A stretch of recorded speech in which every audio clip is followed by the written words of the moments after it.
Nah, kita belajar mengenai pengampunan dosa ya.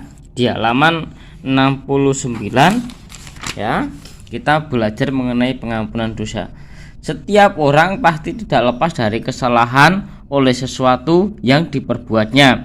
Kesalahan terhadap diri sendiri atau kepada orang lain. Pernahkah kamu kecewa atau sakit hati atau marah ketika disakiti oleh teman? Apakah kamu memberi maaf kepadanya? Nah, ya anak-anak, apakah kita kalau ada kesalahan kepada orang atau orang lain, kita pernah berbuat salah kepada mereka, berbuat jahat kepada mereka, apakah kita selalu akan meminta maaf?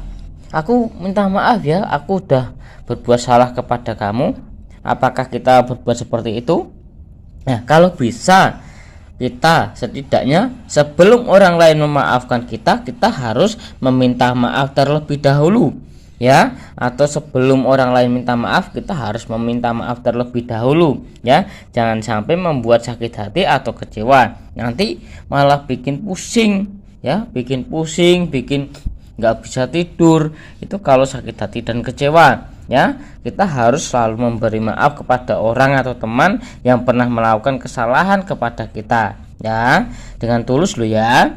Orang yang melakukan kesalahan pasti hidupnya tidak tentram, selalu diburu kesalahannya, takut ketahuan akan segala kesalahannya, khawatir jika orang yang disalahi tidak terima atau takut dihukum dan sebagainya ya.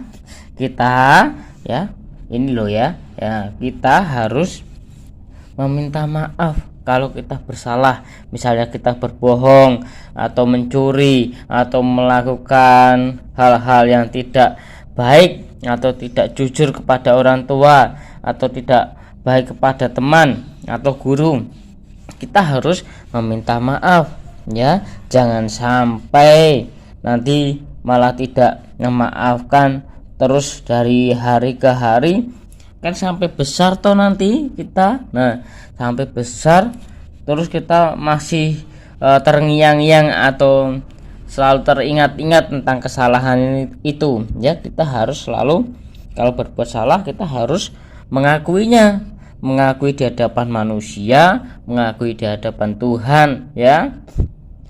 Oke, nah kita lanjut lagi. Hal seperti ini yang dialami oleh Yusuf, anak Amatia. Yusuf dipanggil Tuhan untuk diutus ke Niniwe supaya memperingatkan penduduk Niniwe yang berdosa besar karena kejahatannya ya. Yunus itu diutus oleh Tuhan ya, diperintah oleh Tuhan, tapi Yunus tidak mau. Nah, dia malah berbalik ya, padahal dia ke Niniwe, disuruh ke Niniwe, malah dia ke Tarsus. Terus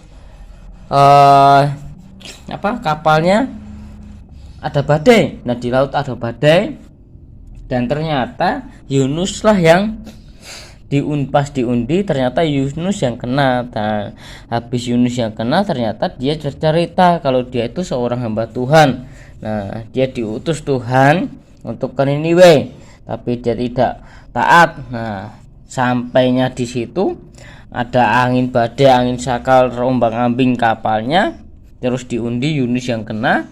Terus Yunus dilemparkan. Dia bilang, lemparkanlah aku ke laut supaya air menjadi tenang. Nah, setelah dilemparkan ke laut, air menjadi tenang, dan Yunus ternyata dimakan ikan besar. Kalau zaman sekarang dibilang ya ikan hiu, ikan paus ya, ikan paus besar atau ikan raksasa.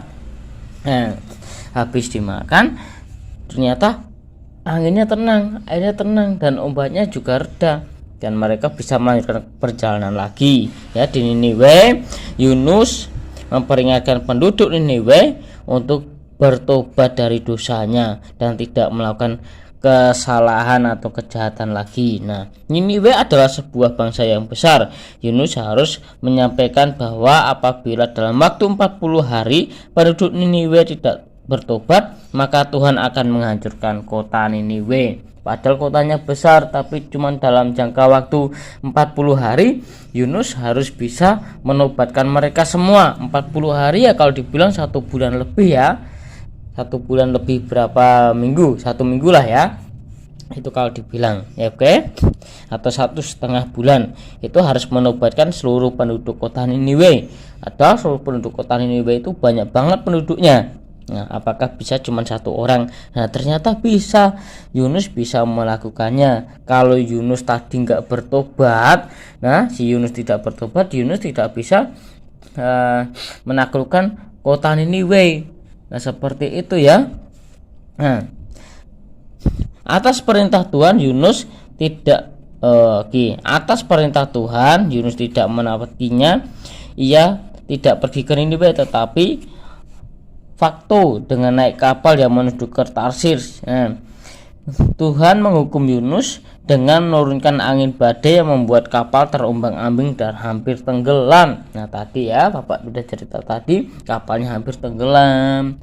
Terus Yunus ternyata dilemparkan ke laut supaya kapalnya itu menjadi tenang kembali. Nah, pada saat badai datang, Yunus ternyata tertidur, terus dibangunin toh. Nah, habis dibangunin terus dilempar ke laut. Nah, ketika Yunus tenggelam, seekor ikan besar ya menelannya. Kalau dibilang ya ikan raksasa atau ikan hiu tadi. Nah, Tuhan Allah masih mengasihi Yunus. Nah, orang yang mau bertobat itu pasti dikasihi oleh Tuhan. Ini ya, tercatat lagi ya.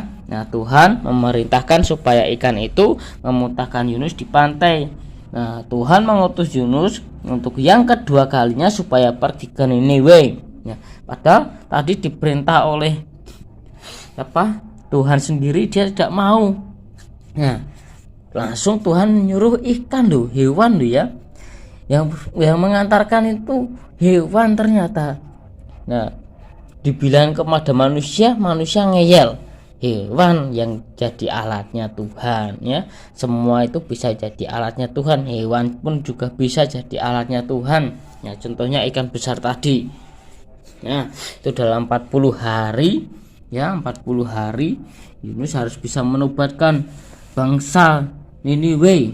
Nah, 40 hari itu kan 30 itu 1 bulan. Nanti kalau ditambah 10 berarti 1 bulan lebih setengah ya, 1,5 bulan harus bisa menobatkan kota Niniwe. Yang mendengar seruan Yunus, raja turun dari singgahnya dan mengatakan jubahnya dan untuk mengenakan kain kabung. Nah, tuh rajanya, penduduknya dan hewan-hewannya, mereka menggunakan kain kabung dan berpuasa hingga bertobat, hingga Tuhan mengampuni dosanya.